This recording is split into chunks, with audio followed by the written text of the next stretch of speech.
मेरी पसंदीदा कविता की काव्य पाठ श्रृंखला में आज आप सुनिए हिंदी की उदीयमान कवित्री सरस्वती रमेश की कविताएं।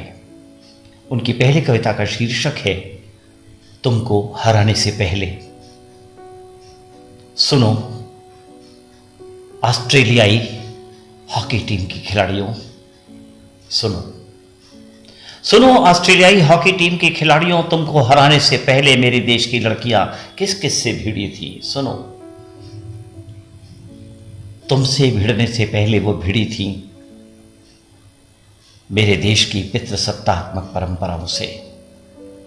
लड़ी थी छोटी स्कर्ट पहनने के लिए, घर से बाहर निकलने के लिए, बाल कटवाने के लिए। तुमसे भिड़ने से पहले वो भिड़ी थी।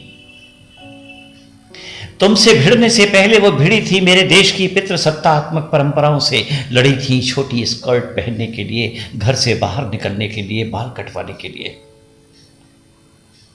जिस समय वो अपने स्थानीय कोच के साथ कर रही होती हैं हॉकी की प्रैक्टिस, जिस समय वो अपने स्थानीय कोच के साथ कर रही होती है हॉकी की प्रैक्टिस, घर में उनकी अम्माएं बैठी होती हैं प्रतीक्षा में, जूठे बर्तनों और बुझे चूल्हों के साथ। भाई ताक में रहते हैं ताने देने के और समाज उलाहने देने के। जिस समय वो अपने स्थानीय कोच के साथ कर रही होती है हॉकी की प्रैक्टिस, घर में उनकी अम्माएं बैठी होती हैं प्रतीक्षा में, जूठे बर्तनों और बुझे चूल्हों के साथ। भाई ताक में रहते हैं ताने देने के लिए और समाज उलाहने देने के लिए। तुमको हराने से पहले मेरे देश की काली सांवली लड़कियों ने हराया था गोरे रंग की चाहत और दाग रहित चेहरे के आकर्षण को। तुमको हराने से पहले मेरे देश की काली लड़कियों, सांवली लड़कियों ने हराया था गोरे रंग की चाहत और दाग रहित चेहरे के आकर्षण को। वो भाग आई थी घर से जब उनको देखने के लिए लड़के वाले आने को थे। वो भाग आई थी घर से जब उनको देखने के लिए लड़के वाले आने को थे।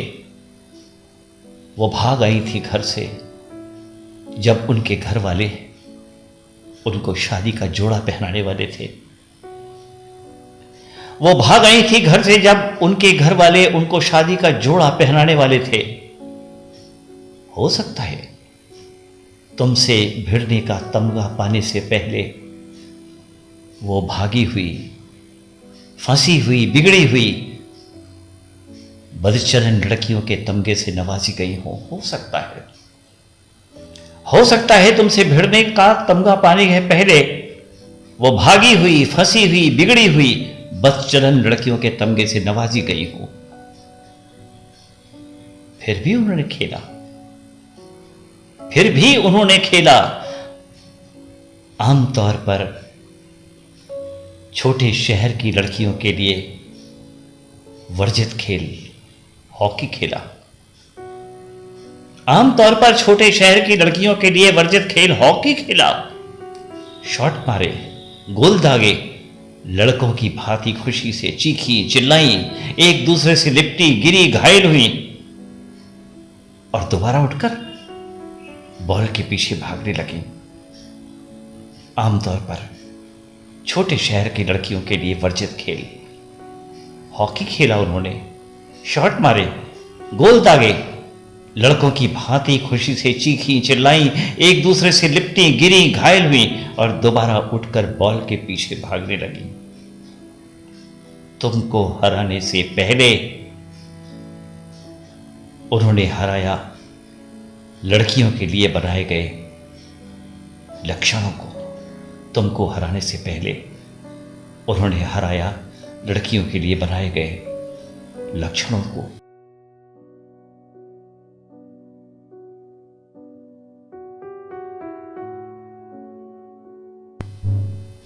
और अब सुनिए सरस्वती रमेश की एक और कविता।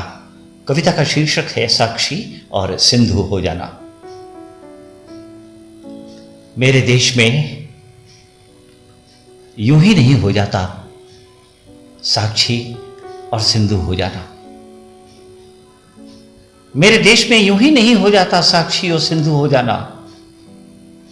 देश के लिए पदक लाना, खेल में नाम कमाना यूं ही नहीं हो जाता। मेरे देश में यूं ही नहीं हो जाता साक्षी और सिंधु हो जाना। देश के लिए पदक लाना, खेल में नाम कमाना,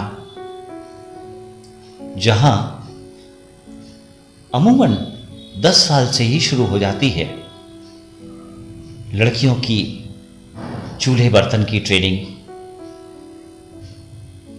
जहां अमूमन 10 साल से ही शुरू हो जाती है लड़कियों की चूल्हे बर्तन की ट्रेनिंग, तहजीब की तालीम, लड़की होने की चेतावनी और किशोर होने तक ओढ़ा दिया जाता है स्तनों पर ओढ़नी। जहां अमूमन 10 साल से ही शुरू हो जाती है लड़कियों की चूल्हे बर्तन की ट्रेनिंग, तहजीब की तालीम, लड़की होने की चेतावनी और किशोर होने तक उड़ा दिया जाता है स्तनों पर ओढ़नी। यूं ही नहीं हो जाता साक्षी और सिंधु हो जाना, देश के लिए पदक लाना, खेल में नाम कमाना। खास हिदायतों के साथ ओढ़ा दिया जाता है स्तनों पर ओढ़नी, खास हिदायतों के साथ सरकने न पाए कभी, दिख न जाए कभी, वैसे ही छिपा के रखना जैसे कोई पाप छुपाता है, जैसे कोई खजाना दबाता है। खास हिदायत के साथ ओढ़ा दिया जाता है स्तनों पर ओढ़नी। बहू को स्तन के साथ मुंह छिपाने का भी है एक खास रिवाज। बहुओं को स्तन के साथ मुंह छुपाने का भी है एक खास रिवाज, और मुंह दिखाने वाली बहू को मिलता है तमगा बेशर्म बेहया होने का। बहुओं को स्तन के साथ मुंह छुपाने का भी है एक खास रिवाज, और मुंह दिखाने वाली बहू को मिलता है तमगा बेशर्म बेहया होने का। मेरे देश में मुंह छुपाकर किया जाता है बड़ों का आदर, बुजुर्गों का सम्मान। मेरे देश में मुंह छुपाकर किया जाता है बड़ों का आदर, बुजुर्गों का सम्मान।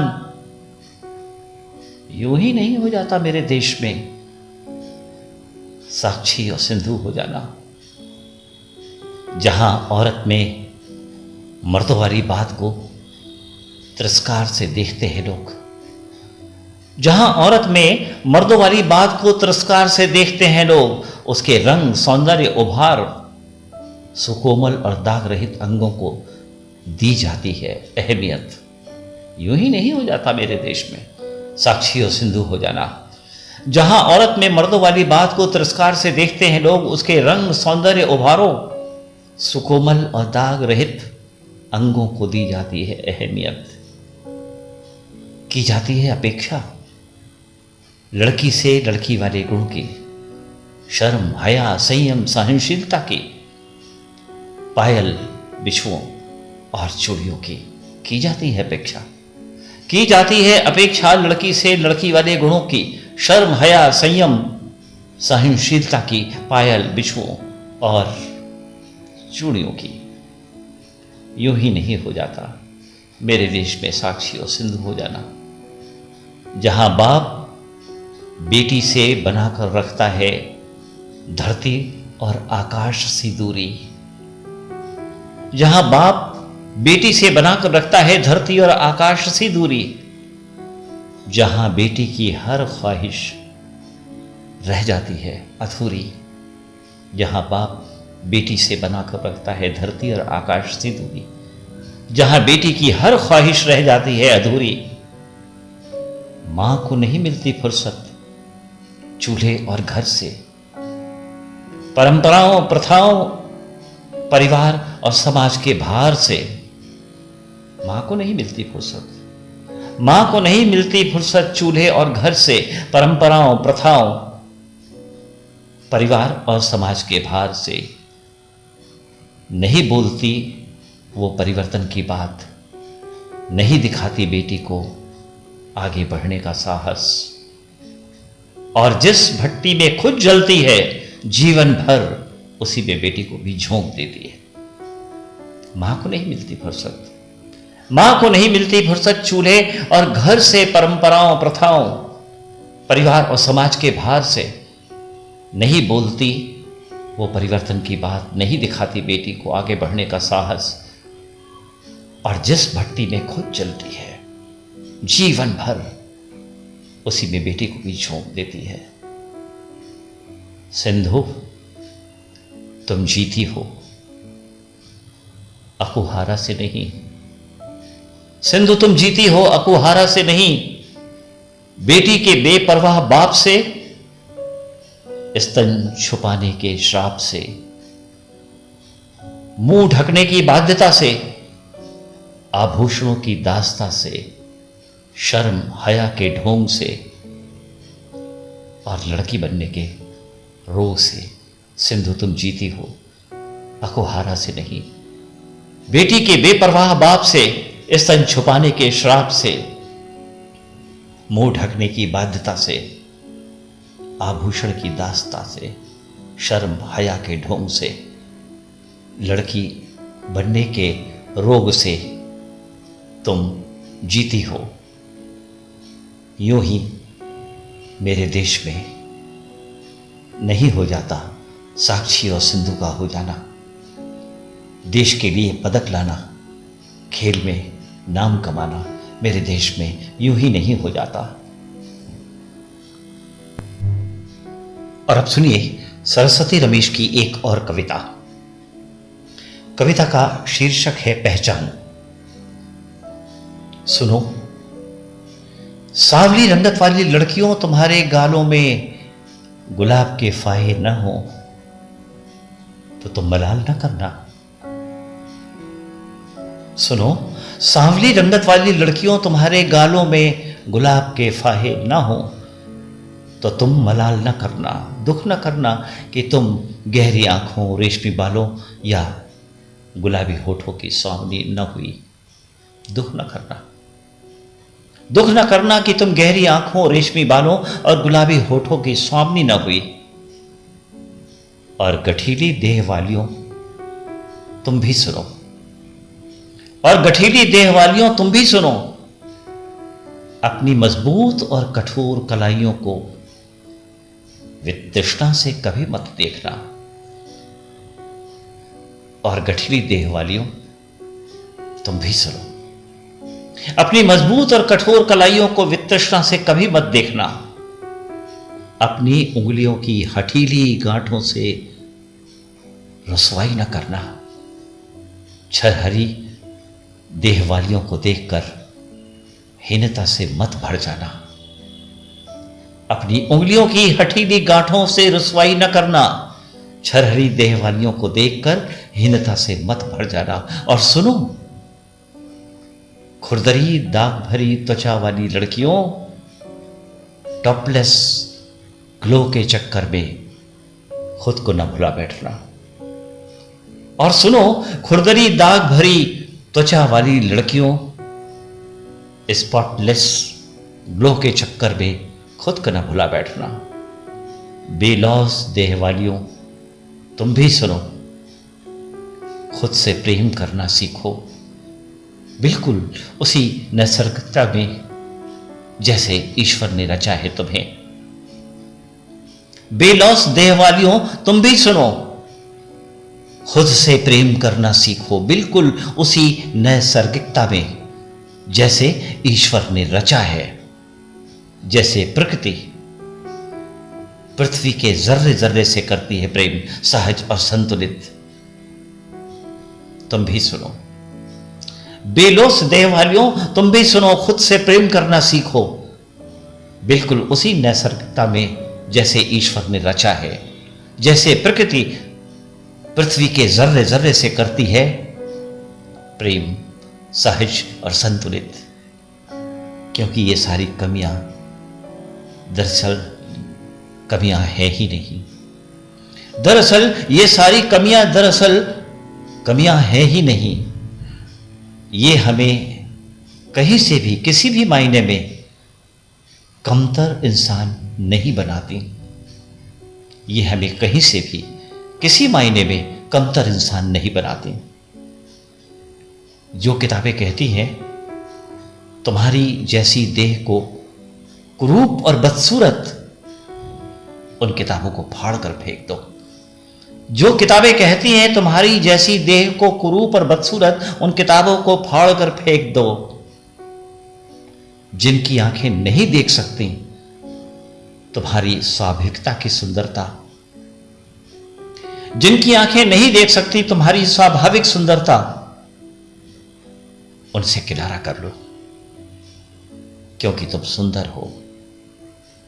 दुनिया ये जाने स्वीकारे उससे पहले तुम्हें जानना जरूरी है, क्योंकि तुम सुंदर हो। क्योंकि तुम सुंदर हो, दुनिया ये जाने स्वीकारे उससे पहले तुम्हें जानना जरूरी है। तुम्हें खुद ही तय करना है सुंदर या असुंदर होना। ये तुम्हें खुद ही तय करना है। जिनकी आंखें नहीं देख सकती तुम्हारी स्वाभाविक सुंदरता, उनसे किनारा कर लो, उनसे किनारा कर लो। जो किताबें कहती हैं तुम्हारी जैसी देह को कुरूप और बदसूरत, उन किताबों को फाड़ कर फेंक दो। ये हमें कहीं से भी किसी मायने में कमतर इंसान नहीं बनाती, क्योंकि ये सारी कमियां दरअसल कमियां हैं ही नहीं। और अब सुनिए सरस्वती रमेश की एक और छोटी कविता। कविता का शीर्षक है हे ईश्वर। हे ईश्वर, अगले जन्म में मुझे एक वृक्ष बनाना। इतिहास में आज तक कोई कुल, वंश या राजा इतना दानवीर ना हुआ जितना अपने जीवन काल में कोई पेड़ होता है। अगले जन्म में मुझे एक वृक्ष बनाना है ईश्वर। हे ईश्वर, अगले जन्म में मुझे एक वृक्ष बनाना। इतिहास में आज तक कोई कुल, वंश या राजा इतना दानवीर न हुआ जितना अपने जीवन काल में कोई पेड़ होता है। सबसे अच्छी कविताएं घने जंगलों में रहती हैं। गिलहरी की देह की धारियों के बीच कोमलता से बैठी, तो अगले जन्म मुझे गिलहरी बना देना। सबसे अच्छी कविताएं घने जंगलों में रहती हैं। गिलहरी की देह की धारियों के बीच कोमलता से बैठी, तो अगले जन्म में मुझे गिलहरी बना देना। वो जो पक्षियों की गर्दन पर चमकता नीला आसमान है, उससे सुंदर चीज भी कुछ है क्या इस दुनिया में? वो जो पक्षियों की गर्दन पर चमकता हुआ नीला आसमान है, उससे सुंदर चीज भी कुछ है क्या इस दुनिया में? हे ईश्वर, अगले जन्म मुझे वही नीली स्याही बनाना और पोत देना किसी मोर या नीलकंठ की गर्दन पर। हे ईश्वर, अगले जन्म मुझे वही नीली स्याही बनाना और पोत देना किसी मोर या नीलकंठ की गर्दन पर, या कोई नदी बनाकर उड़ेल देना किसी शुष्क जमीन पर, या कोई नदी बनाकर उड़ेल देना किसी शुष्क जमीन पर।